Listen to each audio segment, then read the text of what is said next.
Good morning and welcome to the Daily Halacha, sponsored by the Morgan family in memory of Bella's mother, Dr. Ellen Shanzer, of blessed memory, Ilana Bat Yisrael. Yesterday we talked about the halachot of cooking Parve foods in meat or dairy pots or pans, and we said that the Ashkenazi custom is if, for example, a dairy pot is used to cook a potato, we would not eat those potatoes with meat, and we discussed the difference between Eino Ben Yomo, a pot that has not been used in the last 24 hours, and Ben Yomo, a pot that has been used in the last 24 hours. Generally speaking, even in a pot that has not been used in the last 24 hours, we do not cook purposely para food, let's say in dairy, to be used with meat, and only if the food was cooked already in a time of need, one could eat it with the other type of food. And when it is a ben yomo pot, a pot that has been used in the last 24 hours, we're even stricter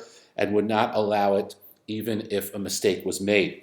Rabbi Eliezer Melamed, about a year ago, publicized a more lenient opinion that says as follows: in the time of need, mutar levashel machal parva basir matechet o zechuchit basar naki kedei laochlo achar kach im chalav o lehefech.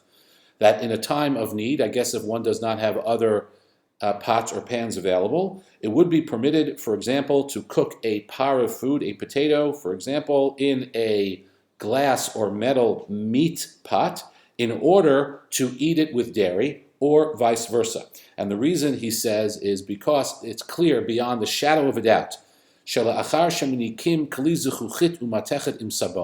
that once we clean metal or glass pots with soap, they do not exude any taste. That's the concern, of course, as we said. If a potato was cooked in a meat pot, that whatever meat taste is absorbed in the pot now becomes part of the food that's cooked in it, part of the potatoes.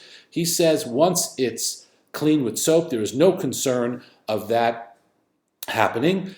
It seems that what he's saying is that there is no concern at all, no possibility that there is any film at all on the glass or metal pot from the meat of the pot that would get into the parve, that would get into the potatoes. And since we now are accustomed widespread use of soap, he said in a situation of need, one can do that. So he wants to maintain the lechatchila approach, but in a time of need, he is more willing to accept the lenient approaches which were accepted by certain Sephardi communities. So this is sort of a revolution in the way that some Ashkenazim are looking at this whole question of cooking para foods in meat pots or in dairy pots to be used with the other. Again, Rabbi Lamed's position that in the time of need, in a situation where there's nothing else to use, as long as you are certain that it was cleaned or that you clean it well with soap and a sponge, one can use a meat pot to cook para food in to purposely eat with dairy. Have a wonderful day, everyone.